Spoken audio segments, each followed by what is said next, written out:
Hello everyone, I hope you all are doing well. And today we will learn about a very influential philosopher named Immanuel Kant. Immanuel Kant is one of my favorite philosophers too. तो Immanuel Kant एक German philosopher थे from the age of enlightenment. Age of enlightenment क्या है ये आप मुझे comments में बताएंगे. He belong to deontology school of thought. Deontology मतलब होता है जहाँ पे मीन्स उतने ही इम्पोर्टेंट होते हैं जितने की एंड्स. मीन्स मतलब हो गया मेथड्स या किसी चीज़ को करने का तरीका उतना ही इम्पोर्टेंट है जितने की एंड्स मतलब कॉन्सिक्वेंस, आउटकम या रिजल्ट. फॉर एग्जाम्पल अगर आप चीटिंग करके स्कूल में टॉप कर लो तो वो कांट के हिसाब से गलत होगा, क्योंकि भले ही उसका आउटकम अच्छा हो बट तरीके गलत हैं. Then he called humans as rational beings, क्योंकि उनका मानना था rationality is something that separates us from animals. Rationality मतलब हमारे रीजन करने की क्षमता. अब हम कांट के आइडिया समझते हैं. देखिए कांट मानते थे कि कोई भी एक्शन हम तभी मॉरल बोल सकते हैं या एथिकल बोल सकते हैं जब उसमें एक्शन के साथ साथ राइट मोटिव भी हो. For example your car met with an accident और आप इंश्योरेंस कंपनी गए अपना अमाउंट क्लेम करने, और अब वो इंश्योरेंस कंपनी बैठ के कॉस्ट बेनिफिट एनालिसिस करने लगे और आपको अमाउंट वापस बस इसलिए करे ताकि उनकी इमेज सेव हो जाए, तो वो राइट एक्शन तो है बट राइट मोटिव नहीं.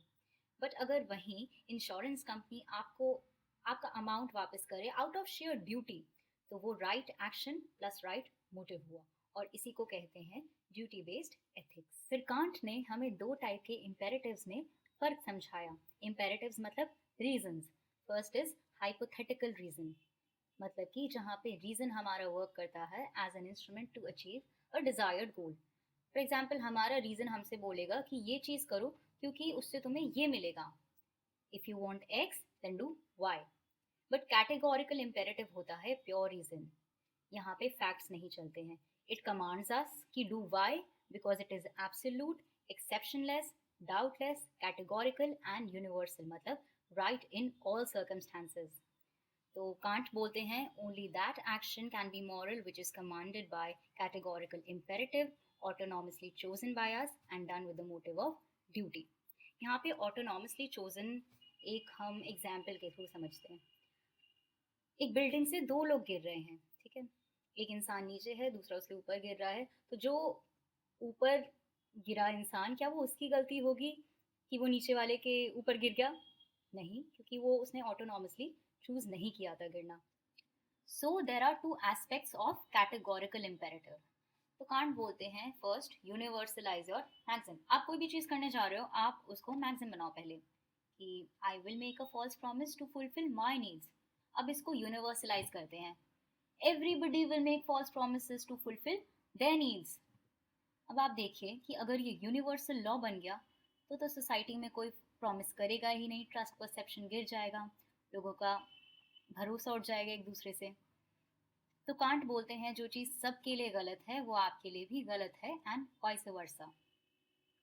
सेकेंड एस्पेक्ट है इसका, ट्रीट ह्यूमंस एज एंड्स. इसे वो बोलते हैं प्रिंसिपल ऑफ ह्यूमैनिटी.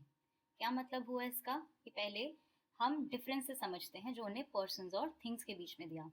वो बोलते हैं कि कोई भी वस्तु होती है, कोई चीज़ है, उसकी रिलेटिव या इंस्ट्रूमेंटल वैल्यू होती है. मतलब हम उसे तब तक ही यूज़ करते हैं जब तक वो हमें कोई वैल्यू दे रहा हो and then we can discard it. But human beings की एब्सोल्यूट या इनहेरेंट वैल्यू होती है and which is why they have dignity. तो हम किसी आर्बिट्ररी यूज के लिए उनसे रिलेशंस नहीं बना सकते. And therefore he says it is our duty to respect every rational being irrespective of who he or she is. अब हम कांटियन एथिक्स का रेलेवेंस कुछ एग्जाम्पल्स के थ्रू समझते हैं. मर्डर. मर्डर तो कांट के हिसाब से बिल्कुल ही गलत होगा. बट बताइए क्या सुइसाइड को कांट सही मानेंगे? नहीं, क्योंकि सुइसाइड में the person treats himself or herself as a means to achieve the end goal of eliminating suffering. तो वो गलत कंसिडर करेंगे. फिर प्रोस्टिट्यूशन, अडल्ट्री, पोर्नोग्राफी, इसको भी कांट गलत मानेंगे because it depersonalises sex and इसमें humans are treated as means to achieve the end goal of satisfying sexual desires या earning money. सरोगेसी में हम अल्ट्रुइस्टिक को सही मान सकते हैं बट कमर्शलाइज्ड को गलत. यूथनेशिया में पैसिव सही हो सकता है बट एक्टिव गलत. अब आपको पता होगा कि महाभारत के युद्ध में युधिष्ठिर ने द्रोणाचार्य से 2 लाइंस बोली थी. First, Ashwatthama died. Second, the elephant not your son. But Dronacharya was not able to hear the second line because Pandavas made noise. इसे बोलते हैं डिसेप्टिव ट्रुथ. तो क्या ये कांटियन एथिक्स के हिसाब से सही होगा या गलत, ये आप मुझे कमेंट्स में बताएंगे.